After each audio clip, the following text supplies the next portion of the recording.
What's up, guys? Welcome to the Metal Roofing Channel. I'm Barnette. Today we're learning about underlayment, the secret weapon of roofing. And I've got our technical director from Sheffield Metals, Hock, to help me out. Thanks for being here, Jeff. Yeah, thanks for having me, Thad. If I'm a homeowner and I want to install a new roof, hire a contractor to install my new roof, whether it be metal, shingles, or anything in between, underlayment is going to be part of the conversation. Tell me, what is underlayment and how does that fit into the overall roofing assembly? Underlayment is a secondary water barrier that prevents water infiltration into your home or building. I mean, that is its purpose, is if anything gets past the primary roof covering, this is your secondary and usually last defense of keeping it from coming inside. So that's the point of underlayment. And of course, here on the Metal Roofing Channel, we come from the perspective of metal roofing, standing seam metal roofing, but it doesn't matter what roofing type you have, you're gonna have some kind of underlayment on your roofing assembly, is that right? Correct. Okay, so let's talk about why it's important, why we're having this conversation at all. You mentioned it's a secondary defense against water infiltration, but why does that matter?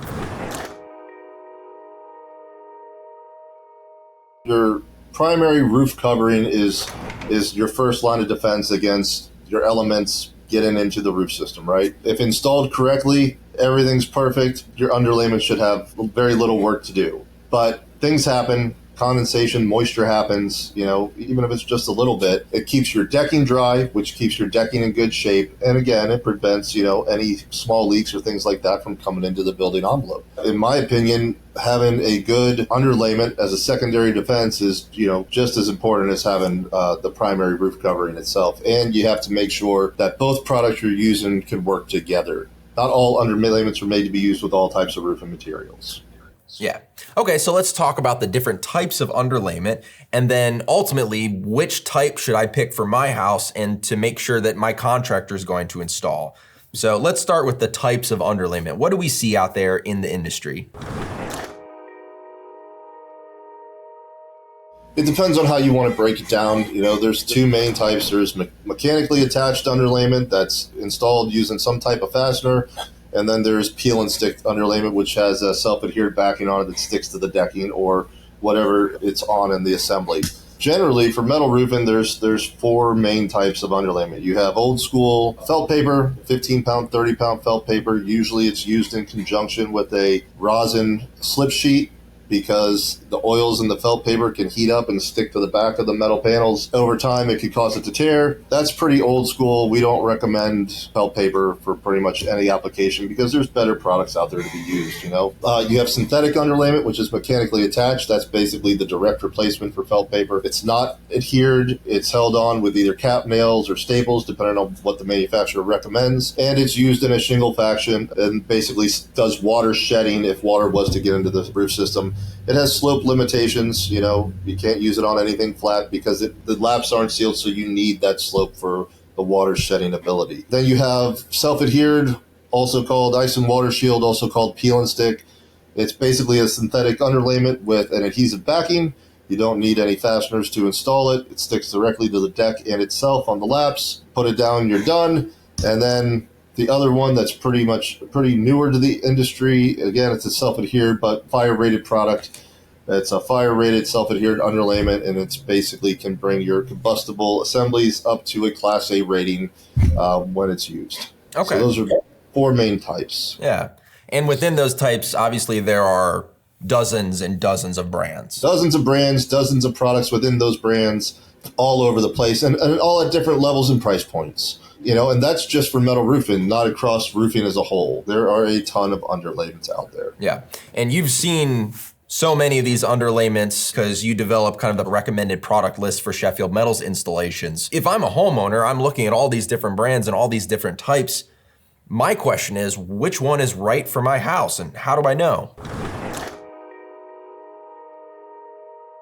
In general, if you're doing metal roofing, you want a high temp rated product. Not all underlayments are high temp. Metal roofing does get hot. You need a product that's not going to fail due to the heat. So all metal roofing underlayment should be high temp. And then depending on what your project looks like might depend on whether or not you go with a synthetic or a peel and stick or a combination of both. I always recommend a peel and stick. At minimum, though, if you do decide to do synthetic, we always recommend a peel and stick in high infiltration areas. So like areas, it's basically called picture framing. Do underlayment at the eaves, at the ridges, along the gables, valleys, things like that. So we always recommend a peel and stick in the high risk areas. You got a real steep roof. You're not really concerned about water backing up. You don't live somewhere where it snows. I don't have any valleys on my job. It's a pretty simple roof. A synthetic, might be able to suit your needs. The other thing you want to think about when it comes to which underlayment you're going to use is the slope of your roof. A peel and stick underlayment can be used on steep slope and low slope roofs, but synthetic underlayments, there are slope restrictions. Most underlayments, you're always going to want to look at the manufacturer recommended installation details, but most synthetic underlayments are going to have a minimum slope of a 312. Anything under that, you're really going to want to use a peel and stick to provide that extra protection on those low slope areas. Okay. Yeah, and if I'm, considering those different project requirements, location requirements, and I'm working with a metal roofing contractor, what are some things that I should be talking to them about? What should I be paying attention when they start quoting materials and they start quoting these systems? What should I be looking out for, and how should I have those conversations? First thing I look at is I look at their warranty. When it comes to underlayment warranties, it's like, okay, we'll replace the product. Well, that gets me part of the way there. I have to pay somebody to take it off, install it, whatever the case may be. So, it's not crazy coverage when it comes to an underlayment warranty. But if I have a project that I'm warrantying for 30 years, or if I have a metal roof that has a 60-plus year lifespan, I want to try to use all the products in that assembly that are going to last just as long as my metal roof. So if I see a product and it has a no warranty or a 5 or a 10-year warranty, that's probably going to turn me off right there, honestly, because if the manufacturer isn't willing to stand behind it long term, then I don't know if it's something that I want to use long term for my roofing system. Other things that I check for, especially mainly talking about peel and sticks, right? I make sure it has all the associated testing. There's a lot of testing when it comes to peel and sticks, but one of them is nail sealability, how well it seals around the fasteners after you put it through the underlayment into the decking. It does happen, and I do have some moisture or I have a leak. It's not finding its way into those holes and getting in through the underlayment there. The other thing I look for is how good the top layer is for walkability, right? A lot of different preferences out there on that. I get a lot of people's opinions on it. I'll try to find people that have used it and say, well, how is it walking at a 212? How is it walking at a 612? If it doesn't have good walkability and it can slow my contractors down, now that's going to cost me more money, right? Time is money. Some things to me, I don't put as much weight into as others. People talk a lot about thickness. It's like, oh, it's 60 mils thick or it's 80 mils thick. 80 mils thick, we're talking about like rubber roofing type stuff. This is a secondary protection. I care how well it seals and how well it sticks, flat out. If it seals well and it sticks well at 30 mils, I'm just as happy with that as it is at 50, 60, 80 mils, especially when it comes to turning things up walls. It's not as thick and it might be a little bit easier. How well it sticks, again, is a big one to me because I want it to be a peel and stick underlayment, not just a peel underlayment. I want it to adhere to the decking, and some underlayments stick better than others. Probably the last thing I'll talk about that I look at is, the manufacturer's installation instructions. Temperature comes into play sometimes with limitations of when you can install, or you might have to put a primer down to install, or I need to go back and I need to back roll everything with a 80-pound roller, or what are the ins and outs of the installation requirements that might not be common or might get missed if somebody doesn't know about them. Those are the things off the top of my head that I look for when I'm talking underlayments. Yeah, no, that's a lot of good info. And let's say I've got an idea of what type of underlayment I want. When it comes to brands, there's hundreds of brands, Owens Corning, Sharkskin. What's the best brand? How do I know? I don't know if you do know, honestly. I would try to look at, number one, my project specifically. Some underlayments are made to be installed just over plywood. Some are made to have a cover layer installed if you're doing some type of metal decking. So depending on my assembly, I want to make sure that the underlayment I choose can be installed on what I'm working on, right? But really depending on, for non-commercial work, because commercial work is specified what underlayment you use, or they have a list of requirements, it'll come down to price and availability. That's a lot of times what contractors or people will pick their underlayments by. Speaking from a homeowner standpoint, what are my options for underlayment? And then you could maybe do a little research and see which ones are going to fall into the installation part of your job. Say you get a 212 and they offer you an underlayment, you look up the manufacturer's instructions, it says, don't install below a 312. Well, that one's off the list. It just really depends on what type of project you're doing and what that manufacturer recommends for their installation. Yeah.